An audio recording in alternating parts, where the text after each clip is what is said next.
네, ESP8266에서 지원하는 SPI 플래시 파일링 시스템에 대해서 이번 장에서 살펴보도록 하겠습니다. 네, 학습 목표로 SPI 플래시 파일링 시스템이 무엇인지를 이해하고, 그리고 이 SPI 파일링 시스템, 플래시 파일링 시스템의 환경을 구축을 하고요. 그리고 이 플래시 파일링 시스템을 지원하는 함수에 대해서 공부하고, 이 함수를 활용해서 우리가 사용하는 방법에 대해서 이해하는 것을 목표로 하겠습니다.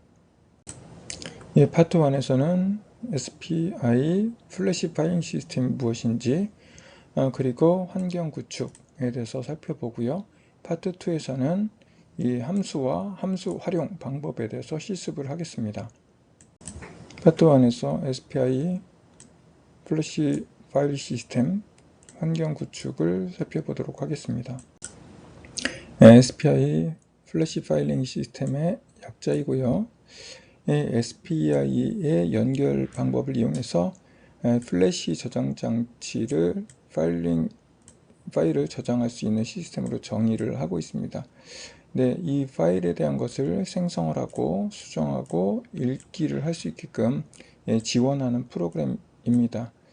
이 SPI 플래시 파일링 시스템의 역할은 이 안에서 이 ESP8266과 같은 하드웨어들은 램의 용량이 크지 않습니다. 그래서 이 부분을 이제 잘 우리 파일을 쓸 수 있게끔 설계를 특별히 지원을 하고 있는 거고요.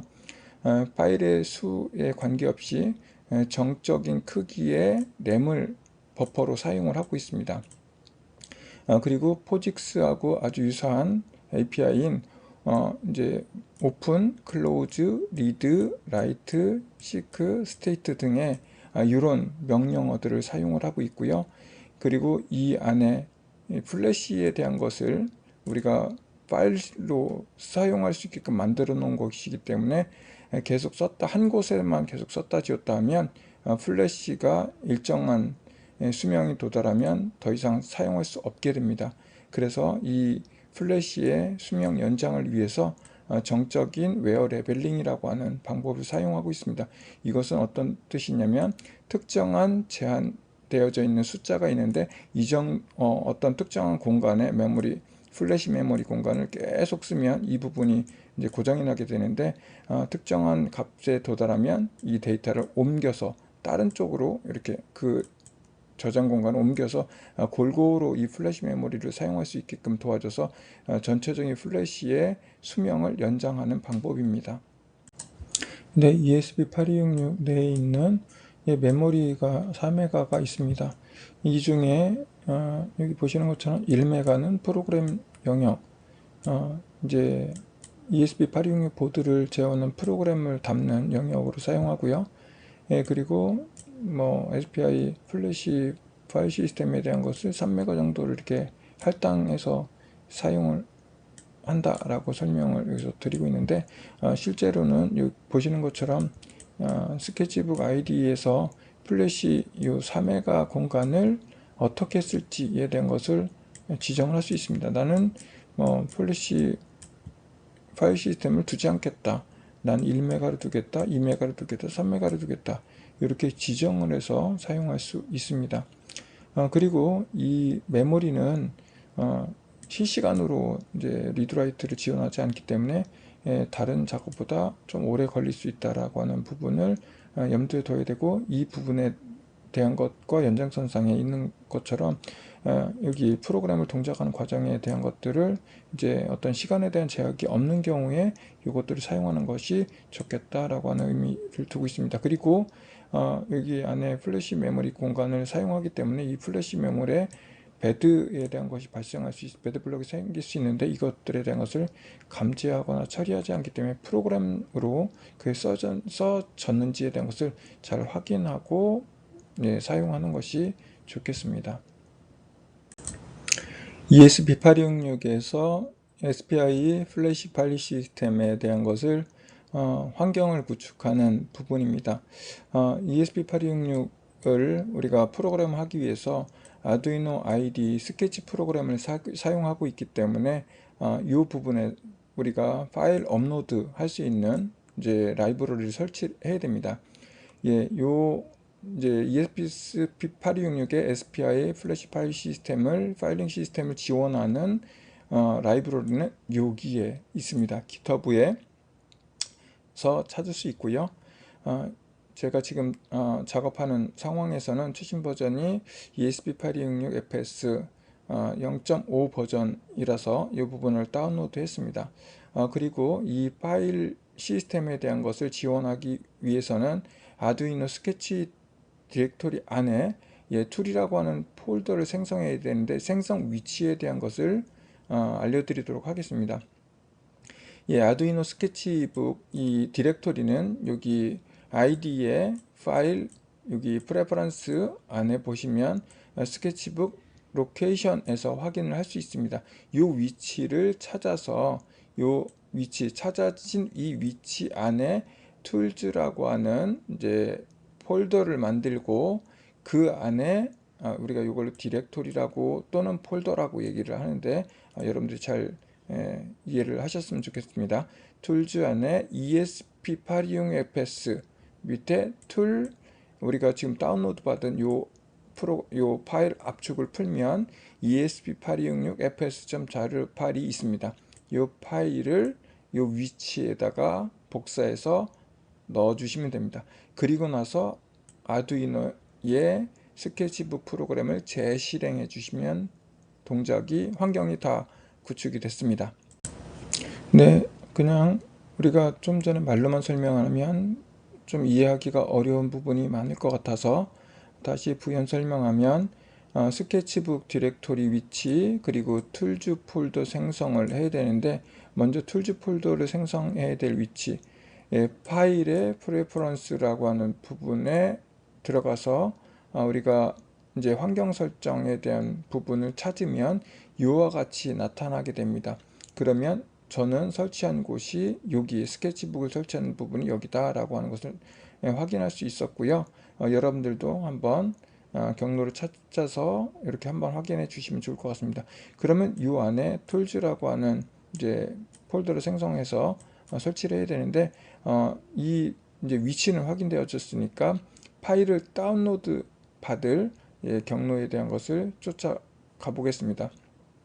웹브라우저를 띄우고 요 내용을 URL을 쫙 다 입력을 해서 우리가 다운로드 받을 zip 파일을 선택을 해주시면 되겠습니다. 한번 뒤로 가서 이 내용을 링크를 쫓아가면 어떤 화면이 나타나는지 살펴보도록 하겠습니다. 네, 이와 같이 쫓아가면 이와 같은 화면이 나타나고 이 화면에 쭉 내려오다 보면 우리가 이제 찾았던 ESP8266FS 0.5의 zip 파일을 우리가 다운로드 받을 수 있습니다. 이 zip 파일을 다운로드 받아서 압축을 되어져 있는 파일을 클릭하면 이 안에 ESP8266FS라고 하는 것을 볼 수 있습니다. 그런데 우리가 이전에 찾아놨던 아두이노 안에 툴즈라고 하는 폴더 디렉토리를 만들고 이 ESP8266FS라고 하는 폴더를 그 툴즈 안에다가 끌어다 놓으시면 그 설치하려고 하는 ESP8266fs.jar라고 하는 것이 이 안에 툴 안에 파일이 포함되어져 있는 것을 확인할 수 있습니다. 네, ESP8266fs 폴더를 옮겨놔서 해당하는 파일들이 적정한 위치로 다 설치가 된 이후에 아두이노 스케치북을 재실행하면 껐다 키면 이제 여기 툴즈에 보면 툴에 새로운 여기 파일 업로드라고 하는 메뉴가 더 추가된 걸 볼 수 있습니다. SPI 플래시 파일링 시스템이 파트 1에서 다 설치가 완료되어져 있는 상태이기 때문에 우리는 파트 2에서 함수를 확인하고요. 이 함수에 대한 것을 활용하는 부분을 공부하도록 하겠습니다. ESP8266의 시스템 안에 메모리 공간을 살펴보도록 하겠습니다. 이 3메가 중에 일부 영역이 여기 스케치의 프로그램이 올라가는 영역이고요.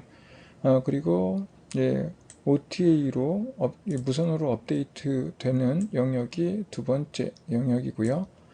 그리고 파일 시스템, 여기 우리가 이제 SPI 플래시 파일 시스템 라이브러리를 사용해서 파일을 저장할 영역이 이 부분이 되겠습니다. 그리고 EEPROM에 대한 것들도 이제 사용할 수 있는 영역이 있고요.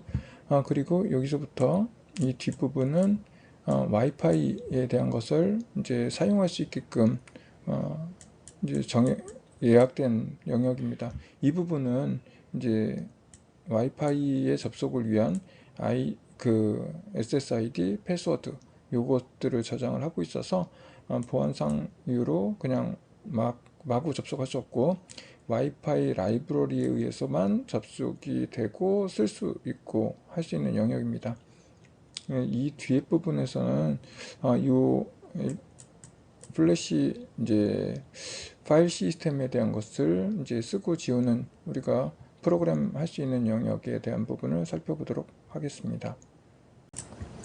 플래시 파일 시스템으로 사용되는 부분은 먼저 우리가 프로그램을 해야 되기 때문에 이 함수로 핸들링하기 위해서는 먼저 파일의 정보 구조체가 어떻게 생겼는지 확인을 해 두어야 합니다. 그래서 이 파일 시스템에 대한 정보 구조체가 어떻게 생겼는지를 살펴보겠습니다.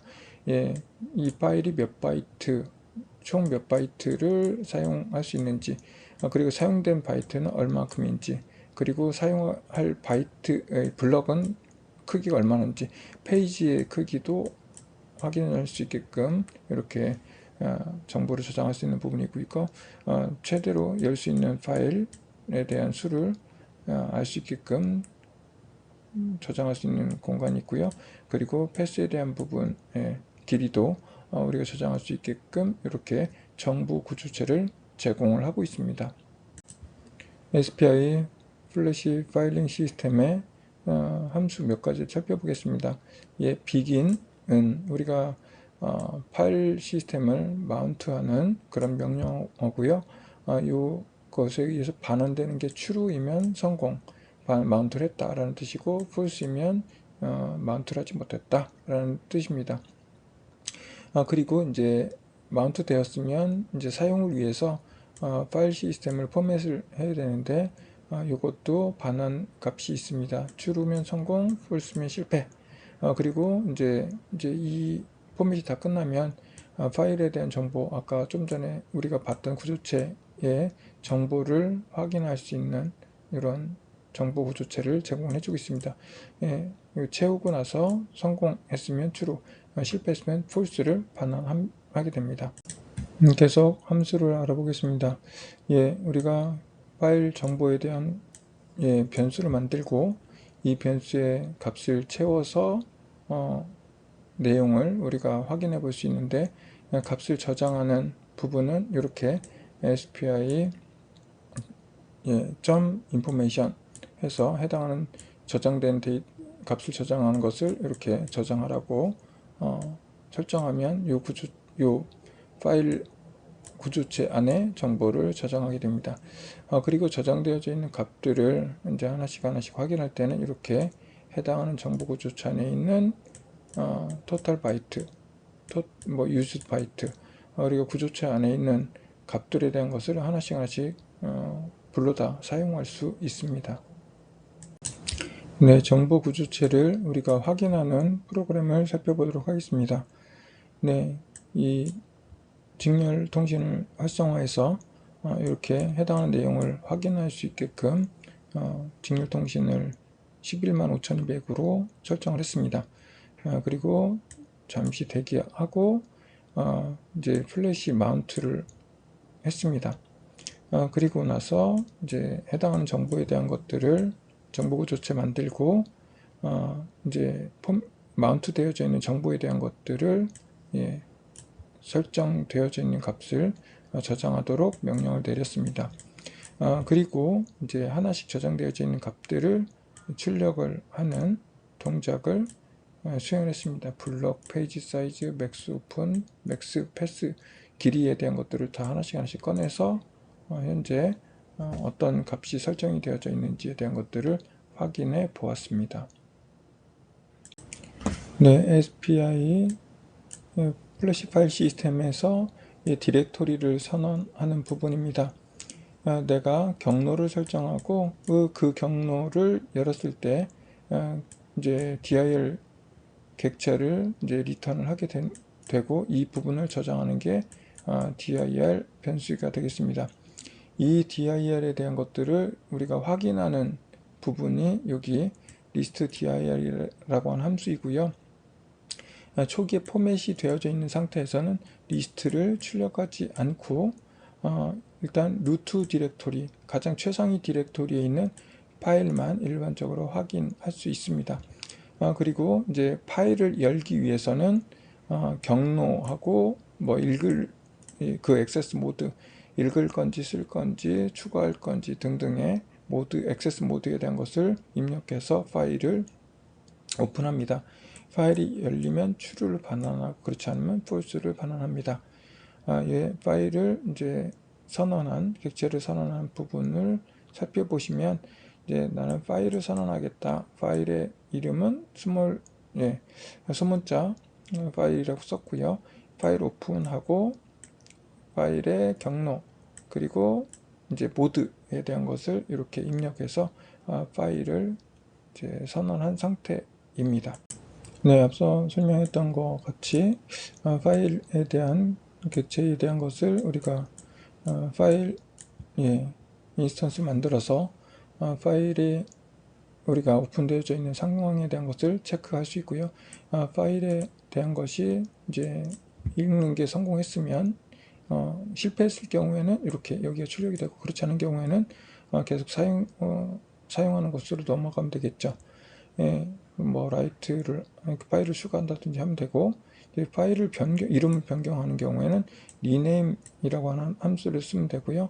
네, 첫 번째 원래 사용하던 이름 그리고 바꿀 이름에 대한 것을 이렇게 입력해 주면 되겠습니다. 그리고 파일을 삭제하는 경우 파일 remove라고 하는 것을 써서 경로 파일명을 입력하게 되면 해당하는 부분에 대한 파일이 삭제가 됩니다. 네, 파일 경로는 루트부터 시작을 하고요. 파일 이름까지 총 31자까지 지원을 하고 있습니다. 네, 그리고 이 파일명은 여기서 설명을 했고 모드 부분은 이와 같은 모드를 지원합니다.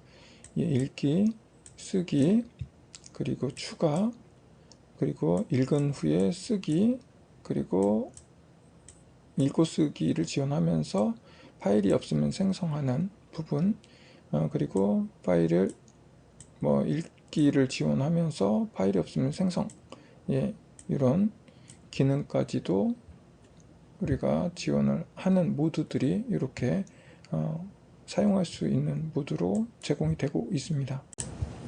ESP8266을 활용해서 먼저 여기 데이터를 생성해 놓고요. 이 쓰여질 데이터에 대한 것들이 잘 저장되는지를 확인해 보려고 합니다. 먼저 이 내용들에 대한 것을 확인하기 위해서 직렬 통신 이제 열어 놓고요. 그리고 파일 마운트 해야 되니까 begin 함수를 이제 호출을 했습니다. 그리고 이제 그 플래시 파일 시스템 영역의 경로에 대한 것들을 이렇게 루트 패스에 대한 것 포함해서 라이팅으로 이제 설정 모드를 이제 여는데 매개 변수를 사용을 했습니다. 그리고 이 파일에 이제 print l이라고 하는 명령 메소드를 통해서 여기 위는 템프에 있는 내용들을 파일에 쓰도록 하고 있습니다. 그리고 파일을 클로즈해서 보면 여기에 플래시 영역이 있고 플래시 영역 중에 루트 영역 중에 test.txt라고 영역이 설정이 되고 이 영역에 테스트 2 3.14 뭐 스트링 1, 2, 3, 4, 5, 6까지가 라이팅이 쭉 되어져 있는 상태입니다. 라이팅 되어져 있는 내용에 대한 것을 읽기 위해서 오픈해서 해당하는 패스에 대한 것을 지정을 했고요. 리드 동작으로 파일을 열었습니다. 이 파일 안에 있는 것을 우리가 이제 줄바꿈 할 때까지 쭉 읽어드리는 동작을 하고 이 내용을 프린터로 출력을 했습니다. 한 번에 다 출력이 된 걸 볼 수가 있고요. 그리고 이제 파일 이름을 테스트에서 test2.txt로 바꾸는 동작을 한번 수행을 했습니다. 그리고 remove 명령어를 통해서 지금 생성했던 test2.txt라고 하는 파일을 삭제하는 동작까지 프로그램을 해보았습니다. 이번 장에서는 SPI 플래시 파일링 시스템의 의미를 이해를 했고요. 그리고 플래시 파일 시스템의 함수에 대한 사용법을 이해를 했고, 그리고 함수를 이용해서 내가 데이터를 만들고 써보고 읽어보는 동작까지 다 수행을 했습니다. 그리고 파일 이름도 생성해보고 파일 이름 변경해보고 파일에 있는 이 파일 경로에 있는 이 네임에 대한 것들을 파일을 삭제하는 것까지 학습을 했습니다.